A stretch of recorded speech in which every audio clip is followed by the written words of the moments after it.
I want to open up to you guys. Today, I want to talk about why I do what I do, what motivates me, and a few anecdotes, a few pointers on my journey to really paint the picture of why I'm so dedicated to the cause.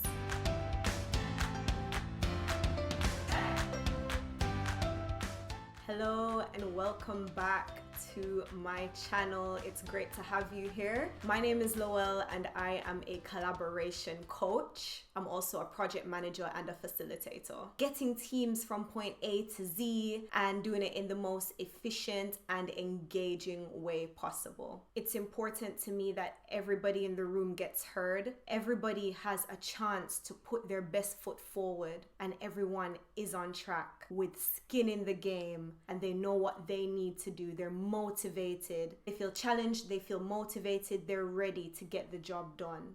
My role is to basically lead the team from where they are to where they want to be with nobody left behind. And that's the key part that I want to focus on today. That part of nobody being left behind. I want to take you back to when I kind of first started my career, not necessarily in project management, but being in the corporate world.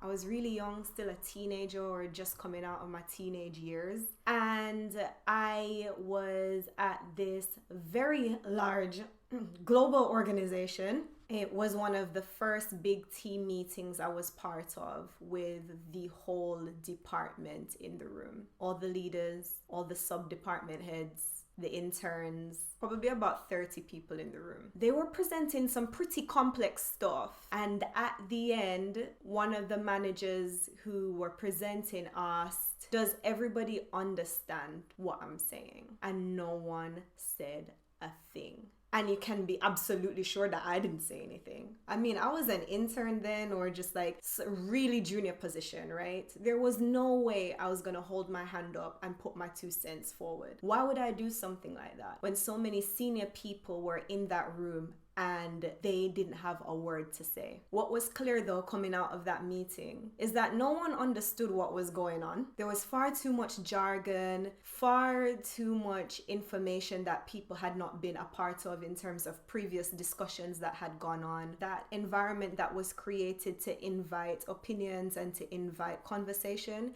it wasn't well laid out. So people clammed up. They said nothing. They did nothing. And I for sure was not gonna say anything, being one of the most junior people in the room. What did I have to say that would have been of value? How was my view any more important than all of these senior people in the room? Unfortunately, this is something that is still prevalent in a lot of teams and the way that people work. And it's not something that teams do on purpose. It's just something that we haven't been taught how to overcome. When new people come on board, it's really hard for them to assimilate because they don't understand what's going on. And what makes it harder is the fact that they are not given a safe space to ask questions, to gain the clarity that they need to assimilate fully in the team and really become a member that is participating and fully engaged. And because of that, people end up checking out. They either check out fully by leaving, or they check out mentally by not engaging and not contributing. We end up losing incredibly valuable insights. We end up losing out on the talent that is in the team. The team is not as efficient as it could be. Things go slower because people are not engaged. People care less because they're not engaged. And because of that, the value that is within the team suffers. The outputs suffer as well. And it's clear as day in every single industry, in every single team that is out there. It exists, and it exists on a spectrum. You either do it really well or you're really bad at it. It's important for us to understand that this exists so that we can start putting the measures in place to eradicate it completely, or eradicate it as much as possible. And this is why I do what I do. Because I look at teams and I look at organizations and I look at companies as trying to bring value into the world. And if they can't be as effective as possible, then they're going to be slowed down, or that value won't materialize for people to benefit. at all. It's important that we understand the several different areas to the problem. We have the project management aspect in terms of understanding what the goal is, breaking down that big goal into manageable tasks, assigning those tasks to the right people, supporting the people to get the work done, and making sure that we're keeping on target, or at least monitoring as close as possible, removing the blockers that come into play and giving the team a fair playing ground to get to gold, to get to the end result. That's the project management piece. And sometimes we get caught up in a lot of things, is this waterfall? Is this agile? Is this some sort of hybrid approach? We just need to do what's right for the team. So it's important that you know how your team works. It's important that you know the goal that you're trying to deliver, you know their experience level, and then you create that environment so that that project or that initiative can be managed end to end in the most efficient and the way that is widely understood by the team. That's one aspect. The next aspect is the people aspect. That's ensuring that people have a safe space to work, to grow, to innovate, and to fail. You want people to feel comfortable asking awkward questions. You want people to know that their views are valid and their opinion is welcome, that they're an equal member of the team, and that we want everybody to be part of the work. That is a bit harder to get right, but it is essential if you want to be market leading.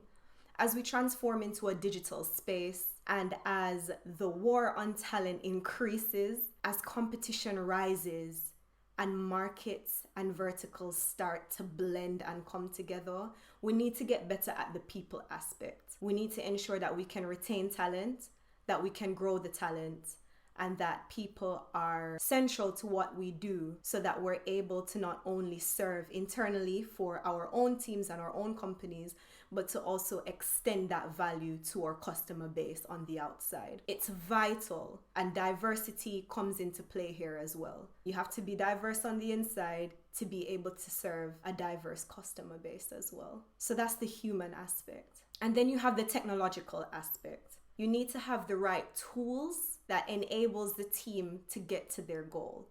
They need to be supported by the right mechanisms, the right frameworks, the right tools, the right integrations between the tools, and automation that supports the team's work. This enables them to be more efficient. When you talk about collaboration, you can search collaboration in Google right now, and the first thing that's gonna pop up are tools. What app can I download to do this? What tool can I download to do that? What do I need to buy to get my team to work better? This is important, but understand it's only an aspect of collaboration and getting your team to function well. So those are a few of the aspects, right? The human aspect, the technological aspect, and the project management aspect. It all boils down to why I do what I do, because we want to get the value out of our teams into the world, into the customer base. In terms of a more recent example, I remember being part of a group where there are a lot of very highly experienced professionals in the team, and they were in flow in terms of what they needed to do, and they were getting it done. Very inclusive team, valued the inputs of everybody on it. The team had a new member come in. This person was a lot younger than everybody else. A lot of value was placed on the technical aspects and the technical expertise, understanding of what was going on in terms of the content that the team was discussing. A lot of excitement was built around people's experiences and how much gravitas they had in terms of their expertise in the field. For somebody who is quite early in their career wanting to take part, I immediately felt like this must be overwhelming. Thinking, well, how would I feel in that space? Do I belong here? Can I add value here? Taking me back to those early years in that big meeting room where no one said anything. And despite people trying to get them involved and pull them in, it was just all a bit too overwhelming and they ended up leaving. It's nobody's fault. being empathetic and being aware of the environment that we're creating. This is really important to be able to grow and to invite the collaboration and the engagement that we want from every single member within a team. And this is why I'm so passionate about this, because when people end up leaving or disengaging in a group or in a team, the first thing I think of is, what gold have we now lost? Because this person is not sharing what they know, is not participating as we would like them to. What are we missing out on? There's so much value in our individual, diverse experiences, and it's a shame to not tap into each one of those. And this is why I'm so passionate about teamwork, and why I will continue to share these frameworks that I've learned and I'm still learning, these tools for bringing teams together and to really get the work done as efficiently and as quickly as possible. We all have an important role to play, and the more that we can really take the time to understand how people work within teams and how to get the best out of our teams, is the more value we can add to this world. It's not just one person's responsibility. It's not just for the leadership to do. It's everybody's responsibility. Yeah, I just wanted to let you know that this is why I do what I do, and while I'll continue to do it as well. Thank you for staying with me for this video on the art of teams. If you found it useful, let me know. Like and subscribe as usual. Thank you for being with me today, and I hope to see you on the next one.